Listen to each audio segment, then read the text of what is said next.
大家好，歡迎收聽今集嘅芝麻開門 DSE 有 Esther 陳以提。仲有我 KK 侯勝華。咁我哋呢一個節目咧，一連幾集都會同大家一齊等待放榜啦。咁並且會同大家帶嚟咧好多唔同嘅過往例子，去講下佢哋嘅親身經歷嘅。咁今日我哋係咪都有一位特別嘅嘉賓咧？KK。冇錯，今次咧我哋邀請到一位年輕發明家陳康正陳同學，歡迎 Justin。Justin 你好，你好你好。你好咁講到發明家啦，哇，真係好特別嘅一個職業啦。係。咁Justin 你係咪由細個已經開始對可能發明啊、編程啊、研發呢啲嘢感興趣啦？嗰個興趣係點嚟嘅咧？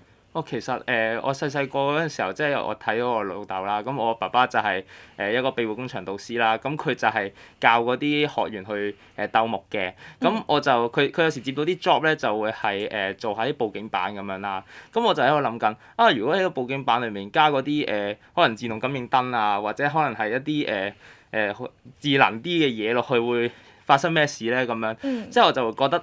即係呢方面會比較有興趣，即係覺得好得意啊咁樣。咁我細個就會買啲即係電子零件，即係好簡單嗰啲，就玩下咁樣，就試下咁樣啦，就覺得其實幾有趣。咁我就會培養咗呢個咁樣嘅興趣咁樣啦。都聽得出係一個想像力非常之強，同埋好中意做設想嘅小朋友。而且佢仲會即係親身去攞啲零件嚟試，佢仲話係簡單玩下。我覺得我哋而家都唔識用。唔簡單，唔玩下。唔簡單嘅呢啲嘢。咁如果係對呢啲方面感興趣嘅話，喺當時備戰 DSE 嘅過程之中，係咪都諗住話其實我大個都想行呢個可能做發明啊、研發嘅方向嘅咧？因為其實我細個即係我讀中學嘅時候，都會玩下啲比賽啊，啲機械人比賽或者啲 STEM 比賽咁樣嘅。咁即係漸漸其實嗰個興趣啊，係一路咁樣增加緊啊，擴展緊咁樣嘅。咁所以我就係就會係揀翻呢科，就係會咁樣。即係覺得係有興趣先會揀翻自己有興趣嘅科。即係都會想向呢個方向發展啦。咁當時喺考 DSE 啊或者 JUPAS 未放榜之前啦，有冇話個目標其實原本應該係想點樣㗎？目標其實我係打算係當然就梗係想直接入 U， 就可能就直接入電子咁樣啦。但係即係點講咧？嗰個成績就唔係去到入 U 咁樣，我就係會連係high dip 都未達到嘅時候，咁我就都會係從呢方面揀翻相關嘅科系係啦。咁可能本身同自己嘅預想有少少落差啦。咁當時收到嘅成績之後，應該係點樣去部署或者再作考慮咧？可唔可以都俾少少可能建議啊，或者少少嘅經驗俾我哋而家可能聽緊嘅應屆考生？其實我覺得最主要都係興趣行先啦，即係睇下自己有咩興趣，有咩係想做嘅。咁你從呢方面去開始嘅話，條路會舒服啲，就叫做會輕鬆啲啦咁樣。即係點都係先考慮自己想做啲乜嘢啦。無論你係讀大學又好，定係揾其他嘅方法輾轉入大學都好，甚至有啲朋友佢哋可能考慮唔係再做升學嘅呢個路線都好，都係先考慮自己興趣同埋考慮適合做咩係咪？咁當時 Justin 都係咁樣。咁於是你最後嘅選擇係咩咧？喺讀完中學之後。係，咁我讀完中學之後，咁我最後我係揀咗基礎課程文憑工程嘅，係Ivy 搞嘅，係啦，呢個課程啦。咁因為其實我就頭先都講過，我對電子工程有興趣，咁我就用呢個就做跳板就讀high dip 讀電腦及電子工程嘅高級文憑咁樣，係啦，咁就希望喺呢方面就繼續學啲更加專門啲嘅知識咁。咁我知咧，其實 Justin 喺考呢個電子工程之前咧，其實你仲讀咗1年嘅工程嘅課程嘅喎。點解會有呢一個部署咧？因為嗰陣時候即係 DSE 嗰個成績啊，就冇咁好啦，就去唔到，即係冇得直接入呢個高級文憑，所以就入咗呢個基礎課程文憑咁樣。咁我知道其實今年 Justin 都喺 Ivy 度會畢業啦，之後都有機會即係搏翻上去讀呢個本地大學嘅學士學位嘅。咁其實有好多人都話啊，其實 Ivy 啊或者可能 High Dip 啊、SO 啊等等，都係一個可以俾我哋再去升讀翻大學嘅一個途徑。亦都有人話其實唔係咁容易嘅，唔係人人都可以做得到嘅。你會點樣睇咧？如果你要俾一啲經驗比其他嘅即係可能應屆考生都好。你認為要做啲乜嘢努力，或者要點樣先至可以令到大家可以行翻呢條路入到大學咧？我覺得就最緊要唔好怕蝕底啦，即係做多啲啦。即係我而家就以我而家做例子，咁我就喺 High Dip 嘅途中，我就參加咗好多唔同比賽，做咗好多唔同 project 咁樣嘅。咁即係其中有3個比較深刻啲嘅，就係一個智能導行杖啊，一個智能輪椅啊，同埋一個智能嘅走廊監察系統咁樣嘅。咁其實我做呢啲 project。咁啊，當然一方面就可能會幫助到社會啦，咁另外一方面就係叫做會係俾自己多啲去呢方面喺電子呢方面多啲經驗啊，即係會學多咗嘢。咁就希望喺other than 呢個學術上面嘅成績，仲要做多啲 project，咁加埋就可以有一個好啲嘅profile 去上繼續升學咁，即係裝備好自己，裝備好自己，唔好怕做。頭先講到嘅呢幾個發明啦，其實我聽到有個拐杖啦，咁有個輪椅啦，點解會喺咁多發明入邊揀咗向呢方面去發展咧？因為其實睇到社會係有唔同嘅族群咧，即係有唔同嘅 group 會有唔同嘅需要，咁就希望睇下可唔可以將科技啊，將自己學科嘅嘢就帶到入去咁樣咯。同埋好似一開始 Justin 講話，即係爸爸嘅工作都對你有啲影響啦，細細個耳濡目染啦，係咪都令到你想即係可能大個嘅時候可以幫殘疾人士呢個族群做一啲嘢？其實會嘅，因為佢係庇護工場導師啦，所以就其實係即係細細個都會其實同佢嗰啲服務使用者都會有見面咁樣，即係可能會知道佢哋大概有啲咩需要幫助咁樣，就希望睇下可唔可以將自己學科學嗰啲科技咁樣去套用落去咁。其實我覺得咧，聽 Justin 嘅故事咧，有一樣好特別嘅一點咧，就係佢好細個就已經知道自己興趣係喺邊度，即係好多人可能去到20零30歲，甚至更大都未必好清楚究竟自己想追求啲乜嘢，或者想要啲乜嘢，中意啲乜嘢。咁但係 Justin 好細個就已經發現咗啦。咁並且佢係有自學能力嘅喎。我哋而家有時都講話，我哋嘅學生可能經常都係填鴨式嘅，即係應試嘅教育嚟嘅。咁但係佢有自學能力，好細個就有可以去學一啲相關嘅知識。咁但係反而咁樣未必係喺 DSE 呢個場合裡面最適用啦。咁之後可能 Ivy 啊、High Dip 等等又讀得幾好。其實你會認為即係可能中學前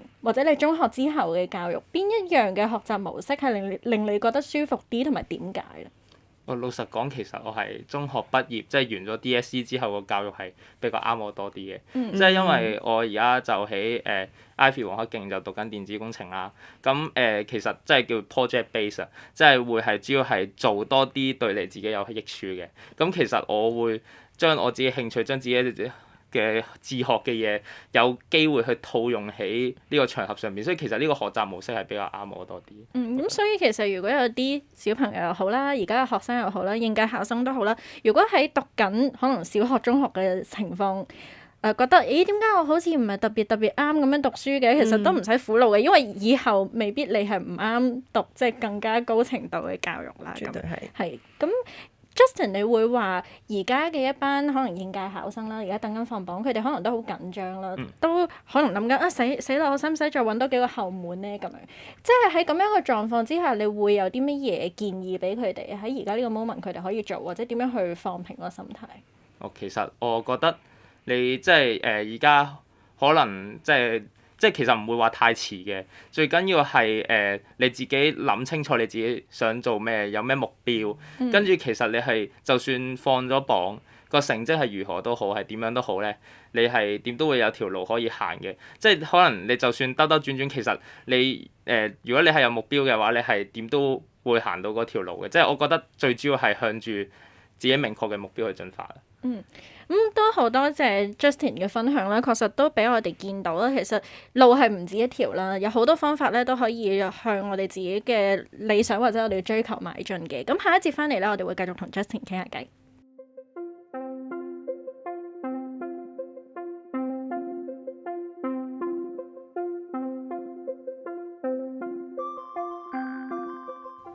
繼繼續翻嚟芝麻開門 DSE，繼續有 Esther 陳以提，仲有我 KK 侯勝華。咁喺我哋嘅直播室啦，都繼續咧係有 Justin 喺度。Hello Justin，大家好。咁啊，Justin 就有同咗我哋講佢喺 Ivy 呢個過程之中咧，都做咗幾個好大嘅 project 啦。我知道都有得獎添嘅。咁等陣我哋就可以去深究多啲呢幾個發明嘅過程啊，佢嘅成果啊等等啦。咁不過我就好奇嘅一點係，即係我覺得。Ivy 讀緊 Ivy 嘅呢個過程之中，你可以做到咁多發明，應該都有嚟自呢間學校嘅助力啦。咁其實呢個環境係帶到啲乜嘢幫助俾你咧？其實即係喺我 Ivy 黃克競裏邊就有個地方係物聯網嘅實驗室啦。咁喺呢個實驗室裏邊咧，就當然有唔同嘅器材啦。咁有唔同嘅即係可能示波器啊，或者等等嗰啲比較電子專門啲嘅器材咁樣啦，咁我就可以借用呢啲器材去做唔同嘅實驗咁樣啦。因為其實你香港地少人多，你喺屋企你好多嘢都冇得試嘅咁樣。咁其實你返到學校有呢個實驗室，咁你就可以喺裏邊做啲即係叫多啲空間啦，做多啲你想做嘅嘢，同埋做多啲測試咁樣都可以，即係叫做有配套去幫助你去發展呢個 project base 嘅教育模式咯。即係硬件嘅條件啦，頭先講到配套啦，仲有資源等等啦，都可以幫得到你啦。咁仲有一點咧，就係即係我諗有一個好重要嘅因素啦，我諗或者好重要嘅一個話題係想帶出咧，就係金子去到邊度都會發光嘅，即係唔係話你一定要直上大學你先至係可以做到自己想做嘅嘢啦。咁 Justin 都係一個好好嘅例子啦，就有3個我諗都好重要或者我哋可以值得去講下嘅 project 啦。咁首先第一個就係呢個智能輪椅啦，可唔可以先同我哋介紹一下呢個輪椅佢嗰個功能係乜嘢，又或者佢嗰個開發嘅背景係乜嘢咧？其實呢個輪椅就係即係見到其實香港都應該話世界上面都係唔少嘅肢體殘障人士啦。咁佢哋係需要到用輪椅出發嘅。咁傳統嘅電動輪椅都有嘅，但係我呢個輪椅嘅特點咧就係佢如果係即係可能就嚟有意外發生嘅時候，佢會可能會減慢車速去防止意外發生啦，同埋個凳會自動調整呢個平衡度，令佢哋坐得更加舒適嘅。咁就希望可以提升佢哋出行嗰個安全性同埋便利性咁樣啦。咁其實聽咗呢啲功能啦，咁亦都見到你擺咗啲語音嘅裝置落去俾佢啦。其實好多嘢對於一啲有需要嘅人士嚟講咧，都係好貼心，可以去配合到佢哋嘅需要嘅。咁其實你係用啲咩方法去觀察佢哋嘅所需，或者你喺邊度攞到靈感，係要專注於呢幾個方面做改善嘅？係，其實當然上網一定有嘅呢啲，即係啲人有咩需要上網會見到啦，同埋就係都會可能 Ivy 有啲機會去有啲機構會合作咁樣，就可能會即係有啲機會可以接觸佢哋，同佢哋問下佢哋有咩需要啊？喺你哋呢個社群裏邊你覺得呢個輪椅會有啲咩功能會比較啱你用多啲啊？咁樣之類嗰啲就會可以從住呢個方向去整啲咁嘅功能出嚟啊！即係都落咗好多功夫啦，見到。咁其實喺成個過程之中，你覺得最困難嘅係乜嘢嘢？經過啲乜嘢難關而又要點樣去克服咧？咁其實研發科技呢啲就真係成日會實驗失敗啦。其實實驗失敗咧，總係會多過成功嘅。但係你最後你失敗裏邊每一次失敗，你獲得咗經驗，你知道有咩問題去改進，跟住出到嚟個結果咧，你係會好有成功感。我諗呢一點都唔係淨係應用喺研發上啊，即係對我哋成個人生都係一個啟示嚟嘅。其實咁最後呢一個智能輪椅就獲得咗 STEM 比賽嘅總冠軍啦。咁其實有冇 expect 過可以攞到總冠軍咧？嗰個得獎嘅感想係點樣？其實有冇 expect 咁當然真係知道咗自己攞冠軍就好開心，真係好有驚喜啦，係啦，就即係覺得自己做嘅嘢冇白費啊，同埋有人去欣賞咁，睇下即係希望可以有機會去再令佢發展啊，睇下有冇機會可以去整多啲嘢去幫助其他人咁樣。好似頭先 Esther 咁講啦，呢個成功感係會令大家繼續延續落去，有個動力繼續研發啦。咁我知 Justin 咧，其實近排亦都有一個同我哋疫情好相關嘅新嘅一個發明都進行中嘅，會唔會同大家分享下？哦，其實呢個係一個智能走廊嘅監察系統啦。咁其實佢就係會透過 AI 人工智能就去睇下走廊上邊有冇人唔戴口罩，咁就可能會有啲語音提示去提翻佢戴口罩啊，或者可能通知翻相關人員去勸下佢，叫佢戴翻口罩，咁就希望可以減低呢個病毒傳播咁樣。其實真係好配合現時所需，而係我覺得我屋企附近都應該要裝翻個。我係有好試過，需要。我係有試過唔記得咗戴口罩，行到去地鐵站先發現，又翻轉頭去拎口罩。你好需要。係啊，即係如果我屋企樓下有呢個走廊嘅話，我就即係方便好多啦，係係咪？咁另外仲有一個 iStick 嘅係咪啊？可唔可以係都同我哋講下呢個 iStick 咧？iStick 就係一個智能導航杖嚟嘅，咁佢就係幫助視障人士啦，去出行更加方便啦。咁佢就會有AI 智能系統就會去睇下前面障礙物嘅種類啦。咁亦都會有路面斜度嘅偵測系統咧，就可以令佢哋預知到咧前面嘅路係平坦啊，定還是係傾斜咁樣，就希望減少呢個意外發生啦。咁同時會有啲物聯網嘅元素啦，咁佢呢啲元素就會去連接個屋企人嘅手機，咁就方便佢哋去知道使用者而家嘅情況咁樣嘅。我聽落咧，Justin 呢個發明唔單止好貼心，亦都好貼身啦。咁亦都知道其實你今年係會畢業啦，咁我哋亦都有一個大學嘅學位獲得錄取啦。咁有冇諗住嚟緊對自己無論學業同埋工作上面嘅展望係點？